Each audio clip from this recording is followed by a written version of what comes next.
I pledge allegiance to the flag of the United States of America and to the republic for which it stands, one nation, under God, indivisible, with liberty and justice for all.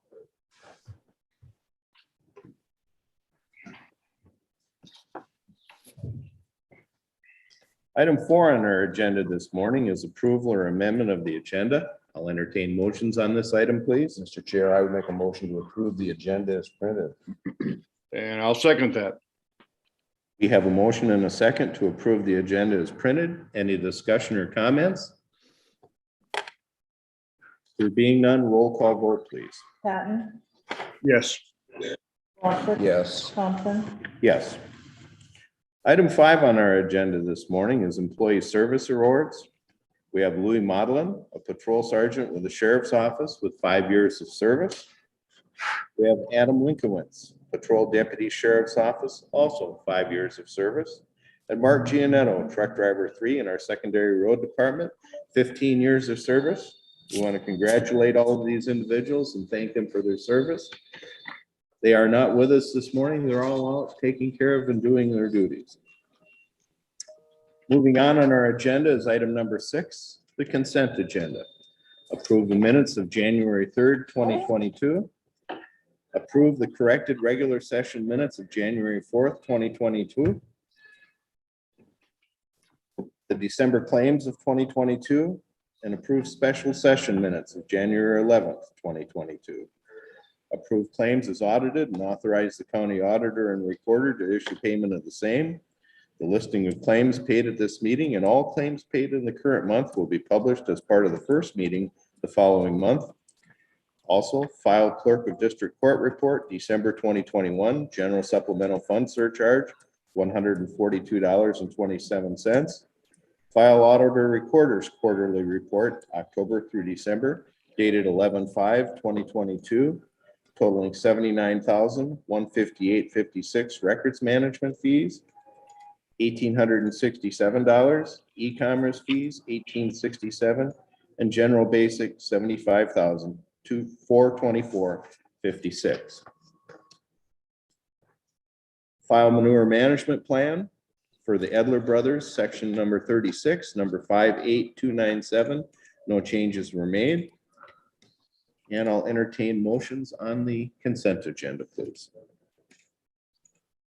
Mr. Chairman, I would move to approve the consent agenda as printed. Second. We have a motion and a second on the floor to approve the consent agenda as printed. Any further discussion or comments? There being none. Bill, did you just say something? Nope. Okay, I'm sorry. There being none, roll call vote, please. Patton, Yes. Waltrip. Yes. Thompson, Yes. Item number 7 on our agenda this morning are some reappointments. The first one is for the Conservation Board, Rich Naughton for a 5-year term, which will expire on 12/31/2026. And our Zoning Commission for Mike Sharp, also a 5-year term that will expire on 12/31/2026. I'll entertain motions on these reappointments, please. Mr. Chair, I would make a motion to reappoint to the Conservation Board, Rich Naughton for a 5-year term. And on the Zoning Commission, Mike Sharp for a 5-year term. Mr. Chairman, I'll second that. Thank you. We have a motion and a second on the floor to approve. Any further discussion or comments? There being none, roll call vote, please. Patton, Yes. Waltrip. Yes. Thompson, Yes. Item number 8 on our agenda this morning is to accept the resignation and appointment for the Veterans Affairs Commission. This is a motion to accept the resignation of Mel Pitson, the current chair of the Veterans Affairs Commission, appoint Tony Lamb as the new chair of the commission, and appoint new member Julie Miller as commissioner to fill the remainder of Pitson's 3-year term through 12/31/2022. I'll entertain motions on this item, please. Mr. Chair, I would move to approve the resignation of Mel Pitson, current chair of the Veterans Affairs Commission, appoint Tom Lamb as the new chair of the commission, and appoint new member Julie Miller as commissioner to fill the remainder of Pittson's 3-year term through 12/31/2022. Second. We have a motion and a second. I would like to make a comment before we vote on this. I'd like to publicly thank Mel Pitson for serving on our Veterans Affairs Commission for a number of years, also as chairman. Mel was a World War II veteran, served honorably, and has served his fellow veterans in arms on this commission for a number of years, and we wish him all the best. We'd also like to welcome Julie Miller, who is also a veteran, was in the Marine Corps, to fill the remainder of Mel's term, and wish them all well. Any other comments or questions? Okay. Roll call vote, please. Patton, Yes. Bosick. Yes. Thompson, Yes, motion carries. Item number 9 on our agenda this morning is to approve the lease for the management agreement for the Heart of Iowa Nature Trail. I'd like to get a little further information on this. We've got Mike Stegman here from the Conservation Department. I know he's been working on this with the Picards for some time. Mike, could you bring us up to speed, please? Yeah, in a nutshell, this is just an agreement between the Conservation Board and Pickards. It's a publicly owned piece of ground that they have been accessing through using it. And there's only one other case where private sector is using public ground, and that was the crop lease at the Clownberg. And at the advice of the county attorney, the Conservation Board worked with him to establish this lease and just determine who's responsible for that. Okay. And it's agreeable on both parties? Yes. Okay. I'll entertain motions on this item, please. Mr. Chair, I would make a motion to approve the lease management agreement with involving the Heart of Iowa Trail. Nature Trail. Mr. Chairman, I'll second that. Okay. We have a motion and a second to approve the lease for the Heart of Iowa Trail. Any further discussion? There being none, roll call vote, please. Patton, Yes. Bosick. Yes. Thompson, Yes. Item number 10 on our agenda this morning is to approve the transfer of funds, transfer number 923, which is a quarterly transfer of $700,000 from Rural Services Fund to the Secondary Road Fund. I'll entertain motions on this item. Mr. Chairman, I would move to approve transfer of funds number 923, a quarterly transfer of $700,000 from Rural Services Fund to Secondary Road Fund. I'll second. Okay, we have a motion and a second to approve this transfer. Any further questions or comments? There being none, roll call vote, please. Patton, Yes. Bosick. Yes. Thompson, Yes. Moving right along. Number 11 on our agenda this morning is the retention plan for the employee records that were related to the Marshall County vaccination, testing, and face covering policy, discussion and possible action. Dan, you want to bring us up to speed on your thoughts on this one? Because there's still things kind of up in the air. We think everything's pretty good, but the emergency temporary standard, since it was enacted November 2nd, would go till May 2nd. I don't know what sort of court legislation is going to happen. We wish to retain those items in an HR folder that only 4 people have access to, so that we don't have to go back and regather any information if things would change down the road. And to be able to keep those items that we already have versus shredding everything. Okay. Thoughts? I would concur with Nan. I would like to see us keep that at this time. I mean, we just don't know what's going to happen a month from now. I would. We're not going to actively go after anybody. No. We're just going to just hold it there in that folder. It's the HR folder. So it's our accounting HR folks, Mary Stubbs, Maria Vargas Gonzalez, who are both so busy with the budget, they don't care or look at it, and Jeannie Furneaux and myself. I have no trouble with it, especially with the fact that individuals willingly gave you this information. Bill, do you have some thoughts on this? Well, I would agree with you, Dave. I think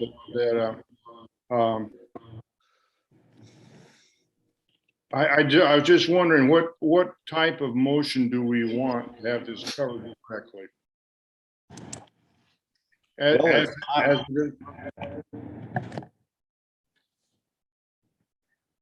As it's written here in item number 11, or Just that we can retain the records we currently have related to the Marshall County vaccination testing and face covering policy. okay, just as is there then. Yeah, just reference that policy and the things that we currently have, that it's okay for us to keep those in that secure location until we kind of see how things fall out. I think we're fine, I'd say but you this, never know. you never know. I think it's applicable that you hold on to this. However, down the road in the future, if and when, God willing, this all goes away, I would like to see the records destroyed. at Yes, that and I time. will bring up on my calendar for late April, so we can, hopefully by then we know something, because that would get us, the 6 months is that May 2nd date. Okay. Okay. Well, at this I'll point, entertain- Mr. Chair, I would move to approve retention plan for employee records related to the Marshall County vaccination, testing, and face covering policy. I'll second. Okay, we have a motion and a second to approve the retention plan. Any further discussion or comments? There being none, roll call vote, please. Patton, Yes. Foster. Yes. Thompson, Yes. Item number 12 on our agenda this morning is the siren project for unincorporated areas. This is a discussion and possible action. Steve, you've been kind of taking point on this for the 3 supervisors. You want to bring us up to speed where we're at? Well, I'm totally unprepared for this, but I'm sorry. Is Kim on this morning? Yeah, it looks like both Kim and Rhonda are. Yes, I Okay. am. Kim, do you want to speak to this? I sure can.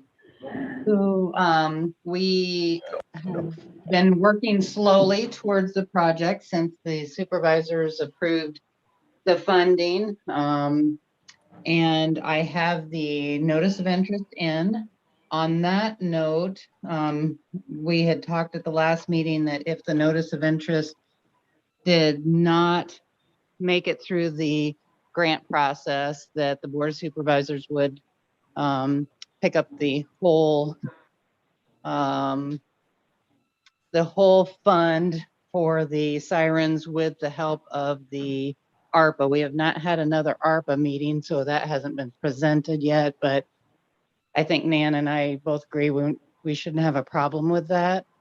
Otherwise, if the grant through the hazard mitigation program is approved, we would have the Board of Supervisors picking up the 15%, which would be $54,000. I have met with Melanie at GIS with the mapping. So she's currently working on a map to gather up the information on population density throughout the county. She met with me last week, so I know she's had a lot on her plate too for mapping.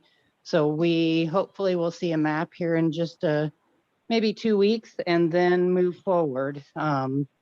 With that map, we will look at where we would like the 12 sirens that would be covered by that amount of money. And from there, I've already spoke to 2 vendors, and they will be coming up and doing the rest of the mapping then for those population dense areas and seeing where the best areas to place sirens are. So it's a kind of a slow process. On a good note, our hazard mitigation plan was approved by FEMA. So I just found that out 2 days ago. And then the Board of Supervisors has already had a resolution to adopt that. So that process has already started. So that makes our hazard mitigation grant NOI or notice of interest move on to the next level so it can be reviewed. So just waiting to hear our next steps on that grant. So that's kind of the update at this point. Not a lot of Okay. fast movement. It's kind of slow. But Well, that's That's good. it's okay as long as we're making progress. Gentlemen, I don't think we're gonna have to take any action on this at this time, because we did state in our budget meeting that we were gonna cover the 54,000, which was the 15%, if we got the grant from the government. And if not, the other portion would have been coming out of our ARPA funding. And man, that'll have to come out of your next ARPA meeting, because it'll need to be approved out of the committee before it comes Right, to and our us. So February 1st is our next committee February meeting. 1st, okay, so we really don't have any action on this No. this morning, Mm-mm. other than just an update. Bill, do you have anything to add? No, I think what we've all said, we've all agreed to. And this would be a good program to have for the non-incorporated areas in our county. Well, yeah, this is kind of going along with our thinking of public protection, no different than upgrading the radio systems for better coverage and eliminating the down spots is increasing the coverage of the sirens out in the unincorporated areas for warnings for weather. So we should be in pretty good shape. You bet. Okay. I'm going to move on to item number 12 in our agenda this morning then. 13, I'm sorry. This is a review of the courthouse remodel and court's transition from the summer of 2022. I don't know if we have Chief Justice Christensen with us this morning. I do know that we've got Judge Greer, and I believe Judge Haney is on, and I Judge also Miller. believe Judge Miller is on. And it looks like she's Did I now available. Did I leave anybody out? Okay. Nan, you've been working very heavily with Lucas and with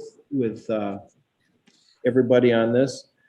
Do you want to start this off, or shall we start this off just listening to the judges? Well, and I think Lucas is on. I am here, yeah. So Lucas kind of had some information prepared, but I don't know if we want to just start with Judge Miller and Judge Greer with their kind of request and their information, and then go from there. Judge Miller, why don't you kick this off? It's good to see you again. We miss you. Good to see you. Thank you.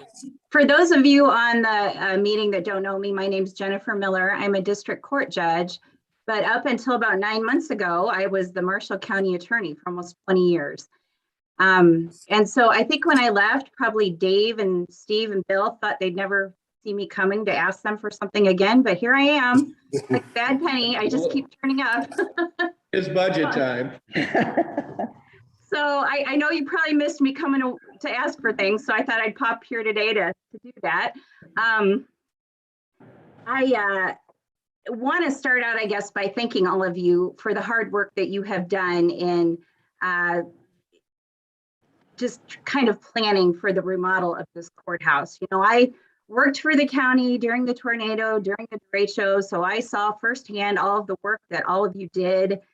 All of the commitments that you made, and just the amount of time that was necessary for you to sort of address everyone's needs. And I can tell you that I am extremely excited after looking at the most recent plans. I am excited to get back in a courthouse that has 2 full-size courtrooms for jury trials and modern space and more security. So thank you for all of that. I don't know if you've been thanked by the judicial branch for that, but I want to do that today because I think that a lot of our concerns were really addressed by Lucas and by you. So I really do appreciate that. I think I come here today, though, with a little bit of a unique perspective, having worked for the county for so long and understanding those needs, and then now working for the judicial branch. And so I think that's why I got sent here to talk to you all today about that. And I know that Lucas has had a very challenging time trying to address everyone's needs. I think that one of the first things that the judicial branch had requested was a plan for a courthouse that had 5 courtrooms. And we are, in fact, utilizing 5 courtrooms in Marshall County, I think here today at the other facilities. But I know that Lucas worked very hard and developed a plan that did have 5 courtrooms and presented that to the courts. And unfortunately, I think it was determined there was not enough space in that plan to accommodate the clerk's office. I know at that time, they had asked about potentially using some of the 3rd floor for court space. We currently had a magistrate office on that floor, so we were hoping to utilize some of that space on the 3rd floor. But at that time, I know it was committed for the election equipment. So it's my understanding, and looking at the new plans, that that election equipment will now be moved to another facility. And so it looks like the 3rd floor is now allocated for just general county meeting space. So I'm hoping that this could be an opportunity for you to reconsider putting a juvenile courtroom in the 3rd floor area that's now looks like it might be conference space. I know, Dave, you've been on the training school board for a long time, and you have a good understanding of what juvenile law is and some of the nature of those proceedings that juvenile court does. You know, there are juvenile court adjudications, delinquents, and there's also the child welfare cases. And really, there is an important requirement that there be a private setting for those, and that there be enough space for the many parties that do appear at those hearings. And it just seems to me that the 3rd floor area is tailor-made for that. It would be private, it would be separate from the other courtrooms in the courthouse. There's space for people all the parties to be there. Sometimes there can be upwards of 10 to 15 people at these hearings. And so I just would hate for us to miss an opportunity where we can get another court space for that specific purpose. And I know Judge Greer will talk to you a little bit. There are some judicial requirements that are going to make having a designated space for juvenile court necessary, and I'll let her maybe address that a little bit with you. But I'm just hoping that we can, and I know you will listen to our concerns, but I'm hoping we can reconsider using that spot for juvenile court. It's not a county versus state issue. It's really a citizens of Marshall County issue, and giving them a spot where they can come and they can have these very delicate proceedings taken care of in a good courtroom with the appropriate amount of space and privacy. And so that's what my request is here today, is for you to consider giving that space a designated spot for a juvenile courtroom. We do have juvenile court 2 full days a week. It's very busy. I'm guessing, and probably Dave, in your experience with the training school, you know that juvenile court just continues to grow.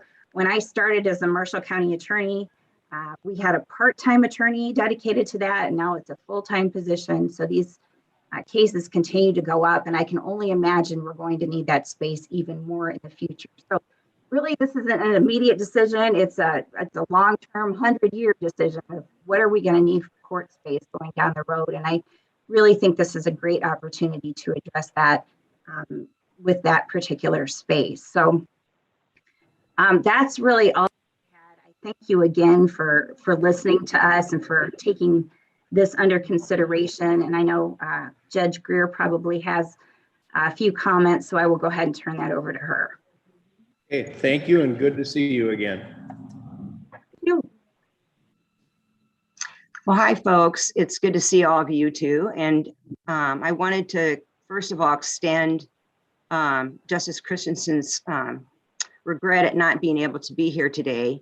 But I will tell you that if you listen to her State of the Judiciary, and I know that Governor Reynolds is very supportive of these efforts as well, as that Chief Christensen's background is in juvenile justice. And one of the things that when I took the position that I have, that I learned in reading these cases as they funnel up to us, and we deal with, I think we had 300 cases just involving termination of parental rights this last year. But when you review these cases and see what your constituents in your county are going through, when we talk about having a dedicated juvenile courtroom, we do so with an attitude towards the future in mind. We've looked at what we had before and how we operated. We look at the present and how we're operating now with 5 courtrooms. And Judge Crawford's been able to use the black box room as kind of a dedicated juvenile courtroom. And then I ask you to take a look at what we might be able to do for our Marshall County residents in the future. And I think sometimes we can get caught up into, you know, maybe what we have right now and being stuck there. But really, we have an ability to plan for the future, and dedicating that space where you have those conference rooms now next to it as a juvenile courtroom can do some things that fit into Justice Christensen's initiative to make juvenile justice kind of a priority. And I look at that as not only as creating healthy families, but I look at this as an economic development issue for our county as well, because if you have families that are in distress and their children are suffering, there seems to be a cycle that develops if you cannot get your families healthy. And with this initiative coming forward, Iowa is leading the way in the nation. And we're looking at this family first kind of situation where we're really digging in deeply before they even get to the court system to help these people. But when you have people come to your courthouse and they're involved in the juvenile justice system, they're in a lot of fear, they're in a lot of distress, and having that courtroom on the 3rd floor where they're away from the stigma of being in a, you know, a courtroom or being around adult offenders and other issues that might compel difficulties with your juvenile population, it's just very helpful to have a separate dedicated courtroom. There's also, we're also seeing an upcoming shortage of court reporters. The school that used to kick out court reporters, and court reporting is a very tough job. It's a wonderful job, and I would hope you encourage people to look at it, but we're seeing a shortage. And so one of the things that I know that our court administration is looking at is having that dedicated courtroom for juvenile in the event you need to have a recording system that's just dedicated to that courtroom. And the difficulty is if you're moving around from courtroom to courtroom, you can't carry that around with you. It has to be dedicated. And one of the things that Justice Christensen emphasized, and I know, Lucas, you heard this too, was that if you have a courtroom space, it really needs to be secure. And there are so many requirements that the court system has to address versus how counties operate. And so having that courtroom just set there for that juvenile justice system would help enhance that. I would also like to tell you that, you know, I'm on the governor's task force on drug policy, and some of the things that are coming down the way are we're looking at the explosion of the use of meth in our state.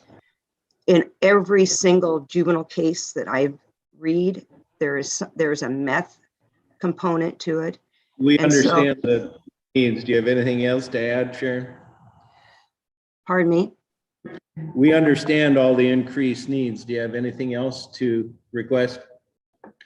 Well, I'm finishing, if I may. Is that, are you under a time restriction? No, this isn't the city. Okay, good. So in other event, what I'm saying is that with that, we've got those specialty courts we're looking at as well. And I think that this gives us an opportunity to know that our court system is going to be more active in prevention. And I think if you look at the concept of how prevention works, you save dollars on the front end and the back end. And so I think Jennifer gave you a nice intro to what we're looking for. I wanted to give you some of the compelling reasons to do so. So we'd offer or ask for any questions you might have. If there's anyone else, because I think, see if Lucas has any. I think Lucas has some comments here. Lucas, you want to pipe up, please? I do, and I apologize for nobody being able to see my smiling face today. For some reason, I can't get my camera to work, but whatever. You'll have to do without me, I guess. So we talked a lot about juvenile courts, and I have said through this entire process that I and the county are not going to tell the judicial branch how to utilize their courtrooms, how to utilize their chamber spaces, how to utilize their conference rooms. But there's been a lot talked about juvenile specifically. And can I share my screen here? I think I can. We built a lovely courtroom on 5th floor right here, specifically designed for juvenile courts. Now, I know that, in the past, this courtroom has been designated or dedicated to different things, but when we first sat down with the judicial branch and they said, we need a juvenile courtroom, it should look like this. Well, here it is. I mean, it already exists in the building. It's wonderful, it's modern, it's easily upgradable for all of the recording systems and things that the judicial branch is transitioning into. There already are 2 courtrooms on the 4th floor that they're putting the new system, and the name escapes me, on the record, I think is what it's called. They're putting that system in the 2 courtrooms on the 4th floor already. So as the state decides that they are ready to expand that system, and if they're willing to dedicate that to the juvenile court system, there's already a wonderful space for that to be dedicated to. So like I said, we've talked a lot about juvenile court needs, and honestly, we're very sympathetic to that. We understand completely. That's why we already built a courtroom that's dedicated for that. So,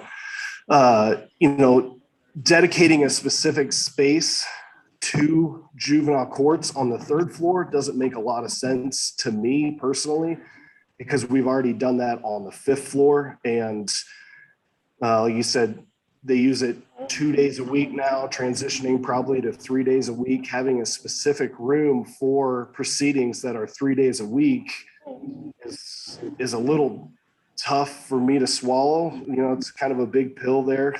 Granted, now the county's probably not going to use it every day, but there are days that we will use it and that we will schedule it. And that's why we've really tried to say, let's share a space. Let's have that shared space. Let's be able to schedule it for the days where we have increased needs. So really, we're trying to solve all of these problems that you guys have come to us with. And I think we've done a really good job at it. Really, we have. We talked a little bit about security there. The security on 3rd floor is a nightmare. I mean, it's not a great place to have, separated. And, when we talk about some juvenile court proceedings, I know there's some scares there as far as how defendants react. Kids can be taken away from families or guardians, and that's a scary situation. And having that on 3rd floor really isn't an ideal situation in my eyes. Now, I'm not a professional by any means, but looking at the building layout, that would be tough. So that's kind of my response to that there. So Lucas, just to follow up on that, I appreciate your comments, and I know that you worked hard on that, but if you have that designated on the 5th floor as a juvenile courtroom and you are trying to schedule trials for other proceedings, and if we're looking forward and juvenile court ends up being a 3-day-a-week situation, you effectively can't use that courtroom on the 5th floor. You can't schedule that unless you want to start moving people all around. And I think that's the issue, is that we have to have, the court has all those moving parts, and they have to have designated courtrooms that they can actually schedule for several day trials. And then I'm curious, what is the purpose of the all those conference rooms on third floor now? Two-part question there. So if juvenile courts are scheduled 3 days a week, it would be to schedule a multi-day trial around that. There are, other courtrooms, there's a multi-purpose room to use. So scheduling issues are easily compatible there if you know what days juvenile courts is on. So to start with, the conference rooms are there because in our initial meetings with everybody in the judicial branch and local attorneys, we had a huge push for, we need more conference rooms, we need more conference rooms.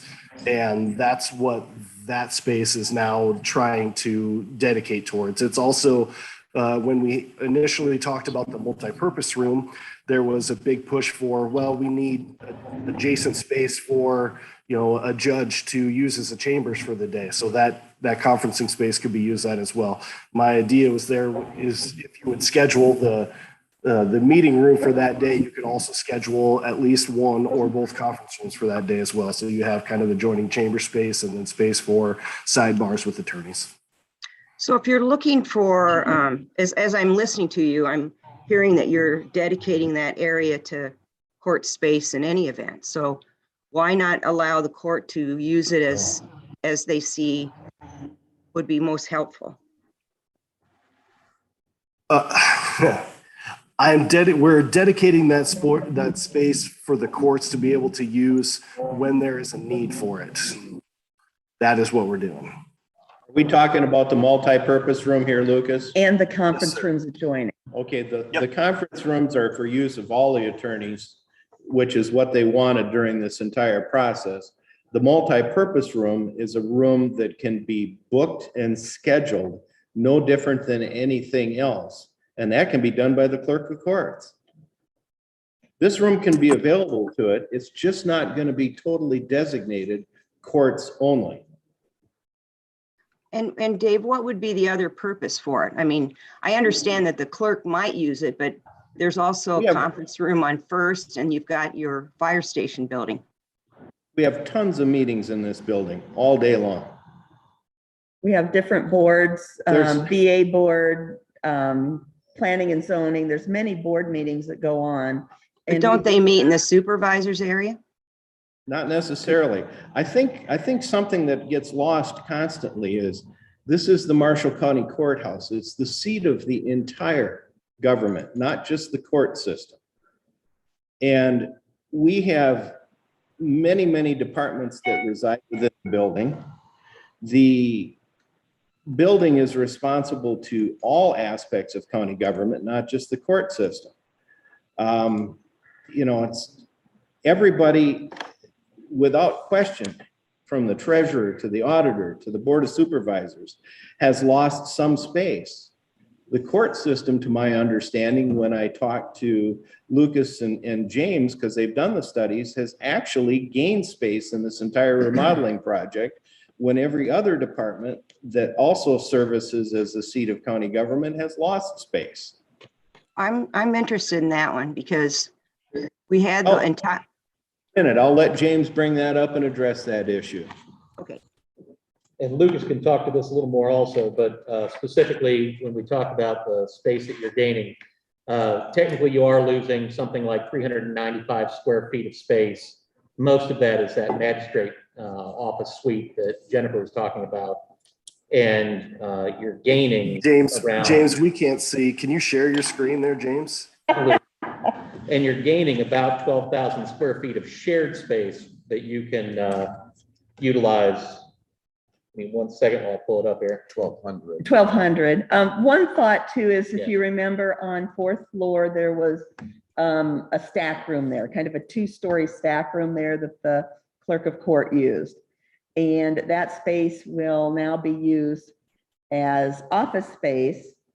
So that gained that office space. The square footage really didn't show that we gained what I'm going to call office space because of the court scanning project that is in process currently with the state of Iowa. The supervisors have dedicated $150,000 towards that project because once it's scanned and it's electronic, we don't have to store most of it anymore. I know there's a few things yet that'll still be stored, but there's space available for that in the clerk's area. So when you look at the clerk of court getting about the same, we really did lose, we were able to get rid of that storage. Lucas kept talking about the prime real estate. Same way with the election equipment, both sets of those things that were in storage are important. And we've found alternatives for both of them. So I'll go back and let Lucas kind of talk to this picture. Kind of the long and short of this is we did our best to provide more for the constituents of Marshall County. We provided bigger courtrooms with another courtroom option. We increased restrooms. We increased meeting space. There were some things that suffered as a part of that, but storage, there isn't necessarily on-site storage that's super readily available like there was. But what we did to combat that is the county actually kicked in $150,000 for scanning court records. So now that can be indexed and, accessed from a computer, which makes things a ton easier. We went from 4 chambers to 5 chambers. Some of the chambers in the building were really, really big and really nice. And we definitely had some needs for increases there. So we did our due diligence and made more chamber space for attorneys that are residents and visiting and holding proceedings in the building. So, we also increased, just common space for, the constituents in the building as well. There's more queuing spaces. There's, better drinking fountains. There's more places to sit and wait, outside of a courtroom for your next proceeding to happen. We really have done a great job for the constituents of Marshall County here. We tried really hard. We've been through, probably 15 different plans on this and changed it, 3 or 4 different times on the judicial branch's request. And this is the culmination of probably 18 months worth of planning. And really to hear people say that it's not good enough and it's not enough is hard, because we worked really, really hard on this. And honestly, we spent a ton of money on this.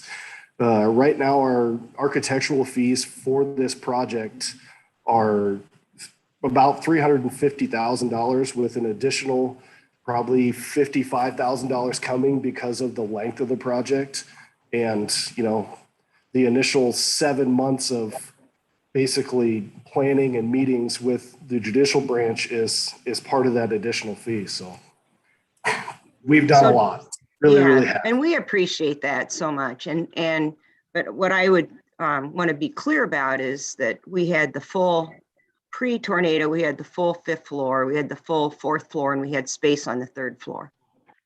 And I get that you have, reorganized it and, and code requirements took away some of the space that we operated out of because we have to have bathrooms and things like that. So I get all that. And I still hope that we have, the open mind to think about, okay, so if we're looking at a 3rd floor area where you are saying the court system can use, knowing that there's a conference room on 1st floor, there's the supervisor's room that's not used, except for like this meeting, and that would be available for other meetings, and knowing that you gain the 12,000 square feet in the fire station building that could also provide rooms for conferencing.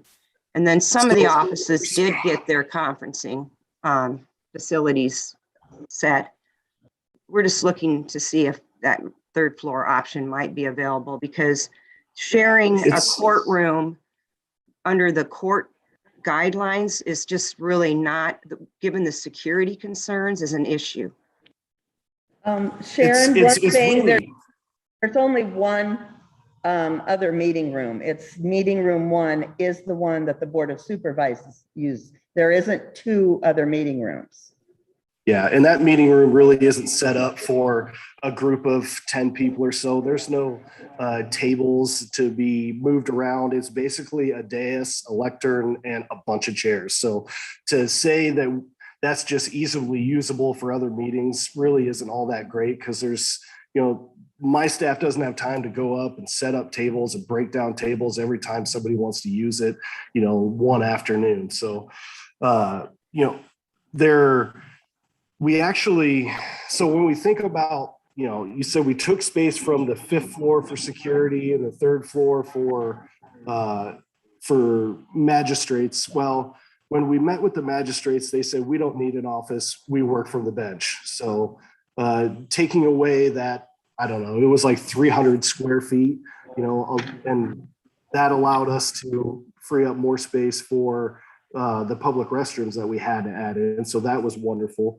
But when we talk about security actually lost 139 square feet in the new plan. So you actually gained, not you, the judicial branch actually gained an additional 139 square feet because of the restructuring of the security office. And that actually allowed another conference room on the 5th floor. Like I said, we have done so much work on this. I mean, I spent, 6 hours preparing for this meeting to have all of these square footages ready to, say, hey, we've done this. We've tried. And to be honest, we haven't been shown a huge need for a 5th courtroom. We really haven't. I know that there are needs on specific days, and what we've done is tried to accommodate that as best we can. But to dedicate a room only for judicial proceedings, when for sure it's only going to be used 2 days a week, possibly 3, is a tough pill to swallow. It really, really is. There are rooms that just aren't utilized well. When we hold magistrates' initial appearances in the grand courtroom, what are we doing here? It's the biggest room in the courthouse, and we hold magistrates' proceedings there. Like, what are we doing? Like, we need to utilize the space as best we can. And that is a complete cooperation by everyone involved. And until we can see that on our end, it's really going to be hard for us to say, yeah, have more space. Lucas, I know Supervisor Solosic has looked at courtroom space here and some other counties. I know he's got some comments. And I also know that James has some information on utilization and the amount of time that these courtrooms are used. Why don't we share that information, both Supervisor Solosic and James, on that after your comments here? Did you want to speak? Please. I've got a couple of things I wanted to bring up, I guess. First of all, this is a discussion about juvenile court. Yeah, go ahead. I'm ready. We've talked in the past about trying to move juvenile court out of the Masonic Temple. Now, are we too far along to have them office here now in the court? Well, that's the office. Yes. Juvenile court services. Yeah, that's the services, not the actual. That's the courtroom support facility. team. Okay. So that's different. Yeah, those are the actual probation people and the people that work. And there's no value in having those people here. No. They can stay where they're at this point. No, they need their own office spaces. Okay.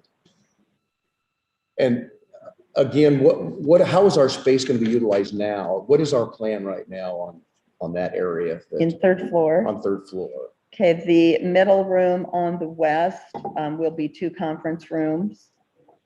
And then the northwest room will be what we're calling the multi-purpose room, that will actually have a data storage closet for the courts, for the state, and also for the county. So we can both utilize that room. That was part of the planning to make it available for the state, is having that set up right there. I'm apologize, I'm directionally challenged. The southwest corner is the accounting office. Okay. I think So- it's here. Yeah. When when the clerk of courts, when Carol is scheduling a room, she can schedule that no different than she's scheduling any other courtroom. It may be slightly different. We're going to figure out how to get, because it's state emails versus county emails, but we'll figure out how that can be done. I think the state and the county can get their emails. They should be able to to figure go out how back to and forth schedule a with one room. another. She's Yes. in the building, she can communicate. I would think so. We're working on the same thing over at the annex as well, because we've got state and we've just got all these multiple email addresses. So we're working on a system there as well. So we need it in both buildings. Okay, so the space is available, they just have to reserve it. Yes. The other thing, when we're talking about, the election center is providing space for us right now. However, that can't be utilized all the time, because obviously if we have an election going, we'll have the public in that space voting. So, it can't be, set aside that every Thursday and Friday of every single week that is a dedicated for some sort of meeting, because it's not available 52 weeks of the year. So, Well, and the remainder of the fire department that we picked up is for our county maintenance facilities for the area for our campus here. yes. And upstairs is not available because that's all the election storage equipment. It is, and also we do not have an elevator, so it is not handicap accessible. We have a material lift, so we can take things up and down, but we can't take people up and down. Okay, I just want to make a correction here so the press doesn't get it. Somebody threw out the figure 12,000 square feet. We did not gain 12,000 square feet. We gained 1,200 square feet. In shared space? In shared space. Correct, yep. And Yeah. we gained some space down at the election center, but it does have a different purpose. It's restricted. Part of the time, yeah. Yeah. So it sounds good in theory, but in principle, it's just not gonna work. Somehow I'd like to accommodate the judicial system. Some of the information though that I found was that Story County has gone from 6 courtrooms to 5. And they have a population over there of about 95,000 when school is in session, when the college is full. We're a county of right at 40,000. And we're basically trying to set up 5 courtrooms for this county with more than half the number of people than what Story County does. We also check to see the 2 counties above us and below us. And basically they were all 4 courtroom counties, if I remember correctly. And I think some of them had the option of being able to go to a 5th room if need Some be. of them at like their sheriff's office. Yeah, they were using Location the sheriff's office as a as a 5th. Yeah.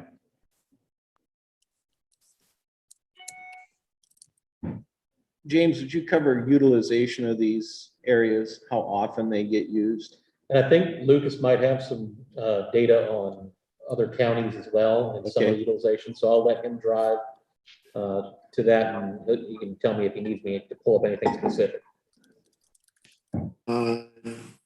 James, I don't have the specific courtroom stuff, but to touch a little bit more on what Steve was talking about on, other counties that are close to our size, Marshall County is ranked 15th, and all the way up to 11, which is Warren County, which has a population of 52,400-ish. They have 4 courtrooms, so they have 12,000 more people in their county than we do, and the same amount of courtrooms, less the additional multi-purpose room.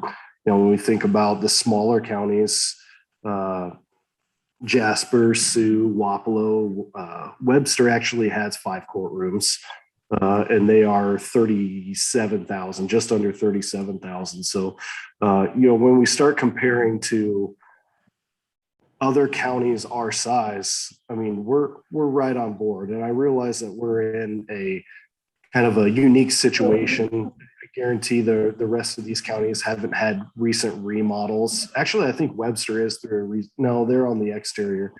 But it's when we start looking at this and we start running the numbers, it's difficult to justify. It really is.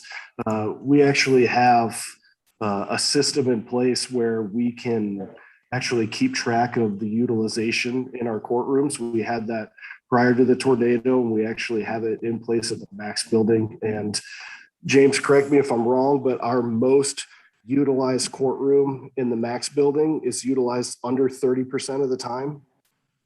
I So- don't grand total right now. I've got it broken out by day. And we can certainly, if you want, pick a day and show an example. Yeah, I think busy court days are like Mondays and Thursdays, if I remember correctly. But when we start, all right, so let's use this graph here. Go back one. I don't know what we had I'm there. just picking a random day, mid-December right now. This is December 15th. Yeah, December 15th. So, and are these blocks hours, James, or what do we got here? What you have across the bottom, I guess what I should say is each stripe is a courtroom across. Yep. And each of these vertical bars is how many people per hour were in that room. So if I start right here, this is courtroom 1 at 8 a.m. There were 8 people in there. 9 a.m. there were 5. Then at 10, it looks like it dropped to 3, and it stays below 3 all the way till 5 o'clock. Then courtroom 2 here, 3 people until 10 a.m. and then it drops down, doesn't come back to 4 people until 4 o'clock. I've got a et cetera, question, et cetera. James. Yeah. If there's only 3 people in a courtroom, is that actually being used for a court proceeding? That's kind of why we threw a threshold on here where you see there's a bar at 2 people, just to show if that's more, a couple people just using the courtroom to have a meeting, or we were just trying to pick a threshold basically. Yeah, we basically said you need at least 3 people to have a court proceeding. You need a judge and you need a prosecuting attorney and a defense attorney. So we said anything under 3 people, it's not a court proceeding. So we basically set our bar at that and said, what's our utilization above 3 people? And as James clicks through days here, there isn't a single courtroom that we've looked at yet that has more than 50% of its day actually utilized for a court proceeding. So when somebody comes to us and says, we need more courtrooms, and we have just data upon data upon data that says, no, you don't. And it's so difficult to say, oh yeah, heck yeah, we'll give you an additional courtroom when what you're using is legitimately utilized less than 30% of the time. This courtroom 3 on the bottom is like, I guess right now it looks a little. Back to 2019, just for example. This was pre-COVID. And that is pre-COVID.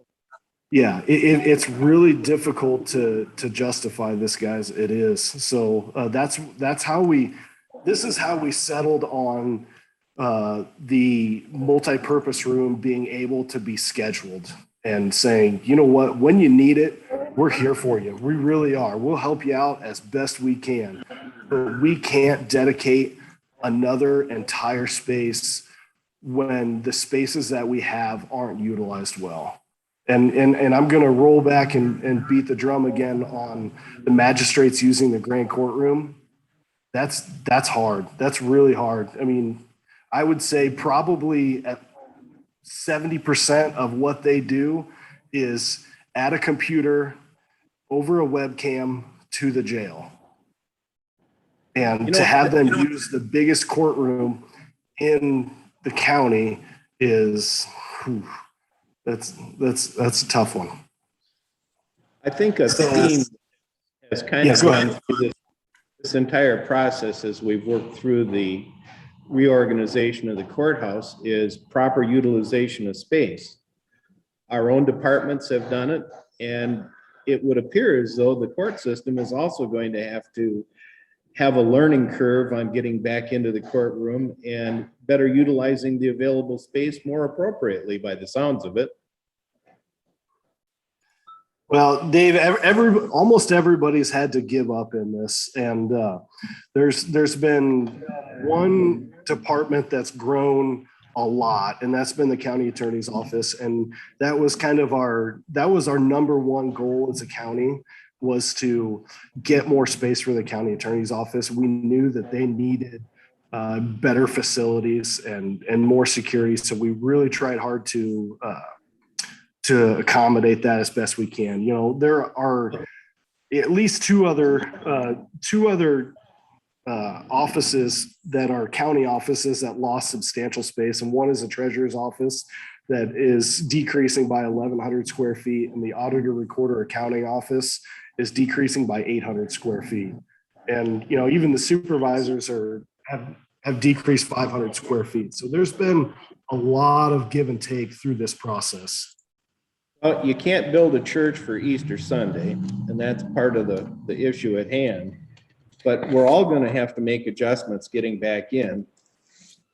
Also, in looking at the reduction in space for both the auditor recorder and the treasurer, for the average citizen in the county, that's what they come to the courthouse most often for. The average citizen does not necessarily have contact with the court system. Okay. When you look at the fact of the county attorneys getting more space going from where they were to third floor, I was almost ashamed with the amount of space and the way that the county attorney's offices were packed in. They were packed in like sardines. Now they're at the point where they're each going to have a nice individual office. They're going to have conference spaces to meet with both sides. And I think it's been done very well. Quite honestly, I have to admire the job that you and the planners have done on working with everybody on an individual basis and to meeting the needs of every department within the county structure. Yeah, this has been a long process, and really one of the few things that has gotten me through this nightmare of 40-ish months is really trying to picture how nice this courthouse is going to be when we're done. How much of an update that we have actually done to the building, the modernization, the internal, even just the internal networking is a boon. I mean, just a huge improvement over to what we had before. So I wish everyone would remember that we're trying hard. We've tried hard, and we are going to have a beautiful building that a lot of other counties are going to be very jealous of by the time we're done. I would agree with your comments. I think when we're all said and done, this will be the preeminent courthouse in the state of Iowa.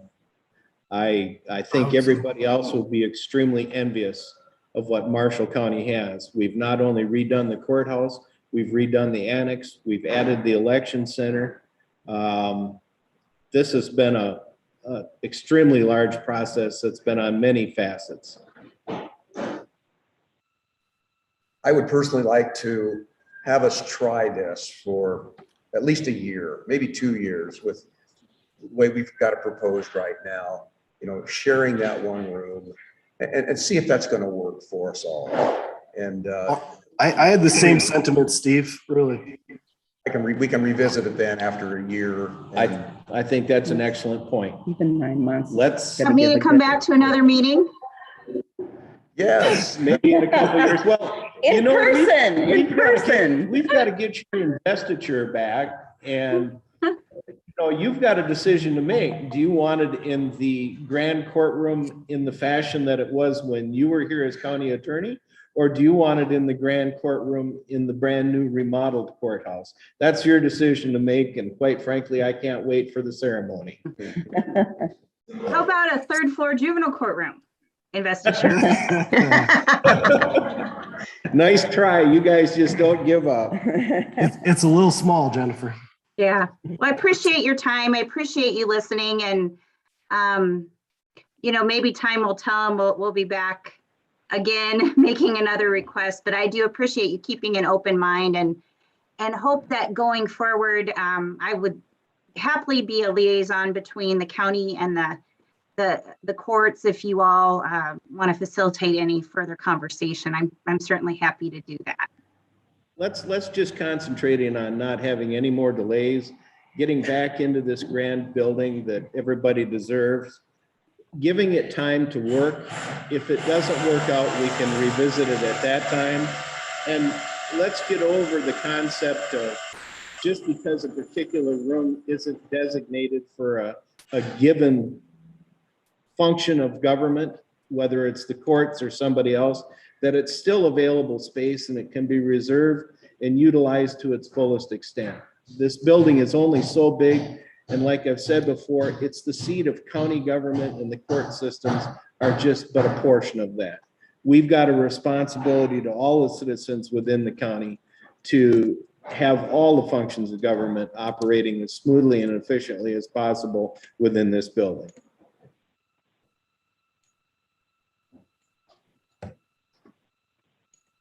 Thank you all for taking the time to be with us this morning. Jennifer, good to see you. Absolutely. Bill, do you have anything to add? No, I think this is, we've kicked this thing around a lot, and let's stick with our plan for now.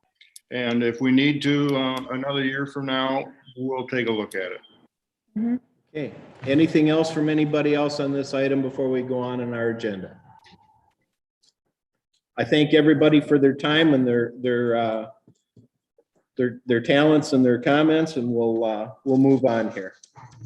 Moving on in our agenda, we've got a previously tabled item in item number 14. We're going to leave that tabled pending on what the legislature is going to do, which moves us on to item number 15, which is public forum. This is a time set aside for the public to make comments on topics of county business other than those listed on this agenda. No action will be taken on any of these topics brought up in public forum. Man, you look like you have something for the good of the order. I do. We've got a good problem fast approaching. I think we heard a little construction noise here, but the construction is moving up the floors. They're working on 1 and 2. They're doing sheetrock, insulation, those type of things that when you walk in, you see changes and real things happening, which is great. The thing is, they're coming up. So I'm wondering if we need to evaluate and maybe possibly, I want you all to consider down the road, maybe us moving these meetings down to the election center, which we can do the OWL, we can do the Zoom, because we all know there's a lot of cases of crud going around. And so I'd like to say it's only COVID, but I've had staff with 2 other things besides COVID. And, you know, the Zoom is a great option if people aren't feeling 100%, but I think it's going to get louder. All that, and did the construction people say that you and James and have to be out of 3rd floor now? Lucas and I are working on getting ourselves out of 3rd, as well as the meeting room. There's stuff in there. James is on 5, so he's a little later down the road. They're hoping to have 1 done so we can move James from 5 to 1. And where are we going to move you guys? You're over to the... We'll move us over to the election center. Lucas will still have a small space here. Okay. Lucas needs to stay in the building as much as possible. Well, these are good problems. These are good And problems. it's definitely progress, and it is getting rather loud in here. Yeah. I haven't had any comments from people in the public about the background noise with all our construction. I have. But okay, is it not good comments? Well, they said everybody agrees. It's great to have the construction noise in the background, but they can't hear everything.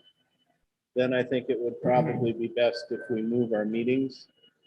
But we can just see on that. We do have our budget meeting, our budget amendment meeting on January 31st, which has been publicized, and it will be here and We by have to Zoom. hold it here. We have to hold it here because that's what's being put in the paper. From an IT perspective, are we going to have any less coverage moving from the grand courtroom to over to the election center? We shouldn't. No, we've rigged up that main area where normally there would be lines of people voting. And we put tables there, and we put a large screen and a meeting owl, and it has the potential for more failure than it does here, but not significantly. So I think it should be good. Well, space-wise, we aren't going to gain anything more than basically the amount of space we've got around this table. Right. Now, the one thing there to consider too, we'd need to be out of there by mid-October. And that should be hopefully a thing that we can really do. The June with the primary, we just don't have the foot traffic that I'm thinking we can make it some sort of a shared Oh, I space. forgot about the June I think primary. Jesse and I've talked about it already and talking about sharing the space, and I think we can make it work. There's only one board meeting in the time of in-person voting. So it's 1 hour and a half period. With that being a voting location, are we breaking any rules with us? We're in the public being in there? space. Doesn't, no. Okay, We won't be in the back. Obviously we can't be upstairs, that type of thing. It would be in the public space. okay. Anything else under public forum? Bill? Nope, good. Good? No, sir. All right, if there's nothing else under public comment, we're going to move on to item number 16 on our agenda, which is adjournment. The next regular session is February 1st, 2022 at 9:05 a.m.